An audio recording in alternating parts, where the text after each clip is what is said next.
Alright, what's going on, people? We are Tottenham TV here in the San Siro. We've lost by 1-0. What do you make of that today?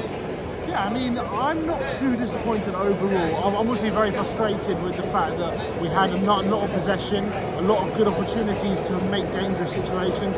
Didn't really create any clear opportunities, to be honest. We didn't test the keeper. Although it was much better than the weekend. We had much more control of the game. We kept AC Milan very quiet, apart from a few They're not very chances. good though, are they? No, they couldn't get you in the game. Leao was like trying to do things all by himself. He was their best player. He was trying to do it all by himself though. It was like one versus like 4 or 5 defenders each time. So we restricted them really well. So I'm happy about that. So we tightened up defensively. Romero made a big difference.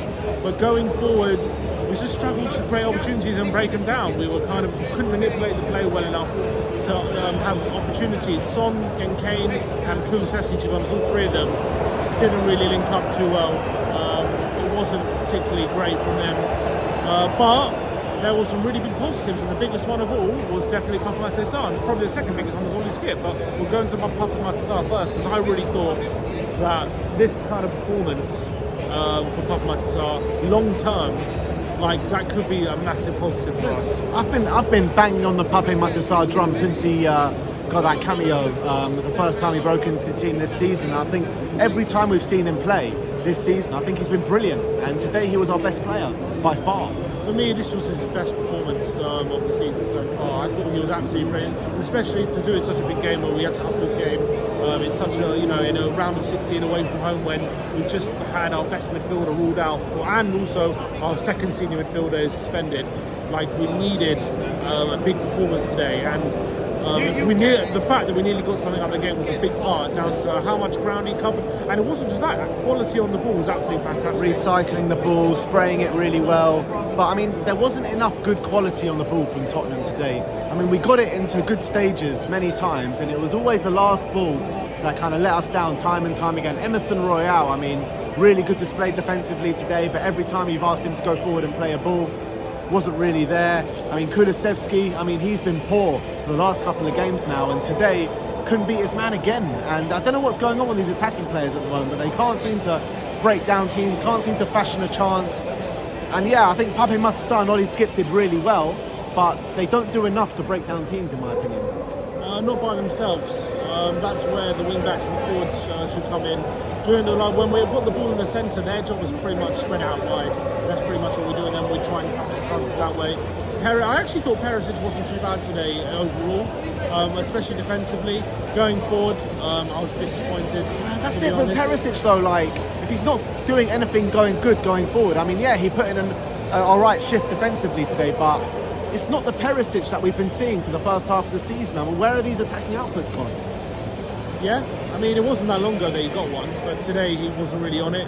Crossing-wise again, dribbling-wise, didn't really beat anyone. He definitely has seemed to have slowed down a bit even during the season, which is definitely something of a concern when you think about how old he is and if his age is catching up with him. He had a great World Cup, but since then he has seemed to slow down a bit, so hopefully he can regain that. But the amount of football he's played is it's you know what I mean? He's 34 years old. The reality is we really shouldn't be relying on a 34-year-old, but then again, there's no one to blame but Conte, because he wanted him through the door and he got him. So him and Emerson didn't have enough quality going forwards. In the forward, I think you're right. I think AC Milan defended really well. Our set pieces, we had a number of set piece opportunities which we didn't make the most of. We weren't close on a couple of times. Dyer, I think, having the best opportunity out of all of them, which he headed in. Best opportunity at both ends, I think. Yeah, probably. Literally nearly scored an own goal about a few minutes before he had that chance at the other end. Yeah. You know what though, I said before this game that I would take a 1-0 loss, but sitting here after watching that, I mean, Milan were there for the taking today. We should have at least got a goal. We should have at least been taking back to White Hart Lane at least a draw today, because I thought we were the better side and Milan were completely there for the taking. So it's a bit disheartening for me to leave this game being 1-0 down. Look, I think there's two ways of looking at it. The first way is, I think you're right, we should be frustrated we didn't win. We shouldn't have lost that game. We clearly can be the better team. I think that They've got quite a poor outfit. They didn't really pose too much of a threat apart from the goal they scored, and they had a late chance late on as well. But other than that, we really kept them at bay. They really struggled. But on the flip side, there's a lot of encouragement going into the second leg that we've got a very good chance of overturning it. And I really back our chances in the second leg as well. I just hope we can break them down. Hopefully no injuries, more injuries before that. Obviously it's going to be a while. I thought another 3 weeks until the second leg. So I think there's a very good. You go into that game really confident that we can overturn this 1-0 deficit, and any win pretty much. I know actually away goals don't count anymore, but look, all we have to do is win because we're 1-0 down. So if we can get that win, I think we're more than capable of doing that, and hopefully maybe Porro will have settled into the side a bit more by then. Sarr would have built his way into the team. I'm a bit annoyed about that. I'm a bit annoyed about that, Porro, because like we were pushing in the last 20 minutes. Emerson wasn't doing enough going forward. Why not stick on Porro?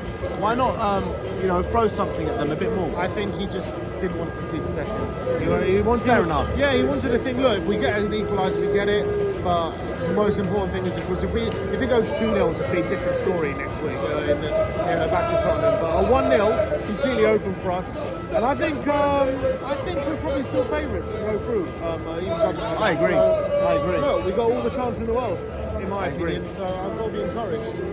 All right, look, I think that it's not the result we wanted today, but I think there's definitely confidence to take home to White Hart Lane with us. After today, are you less worried about the midfield issue going to the second half of the season? Is it eased your fears a bit, or is you're still thinking the same way? I mean, I always believed in Pape Matar Sarr, to be honest. I really did, and I've been, like I said before, I've been banging that drum since he got that first cameo.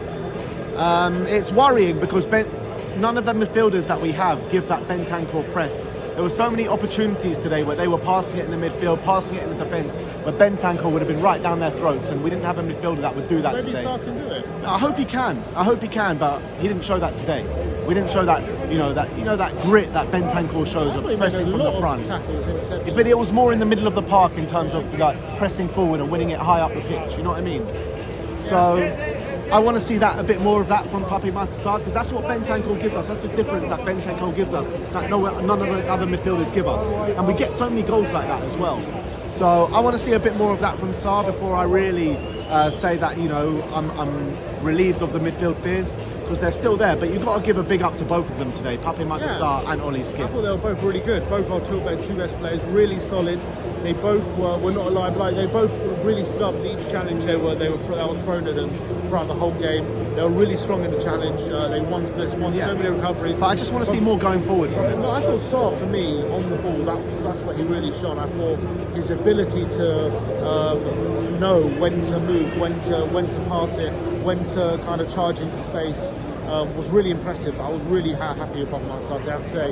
It was like he was man of the match. Probably even over both teams. Yeah, I think. I agree. He was absolutely the best player on the pitch. So and he's up against Tonali, who's a top midfielder. But I know Milan have been terrible in terms of results wise since the World Cup. I was actually surprised how bad they were today. Yeah, they were really poor. But look, they're the ones taking the lead, and it's a sloppy goal we conceded as well early on. Kind of not run, taking our runners again, allowing a shot in the box and then a rebound. It felt like two poor teams going up against each other today. That's what it felt like watching it here from the stands. Yeah, agreed. But look, hopefully we can overturn it in a few weeks' time. Look, we got to overturn it in a few weeks' time. 1-0 loss is not the worst thing in the world. We should be going home with a bit more than we've got today.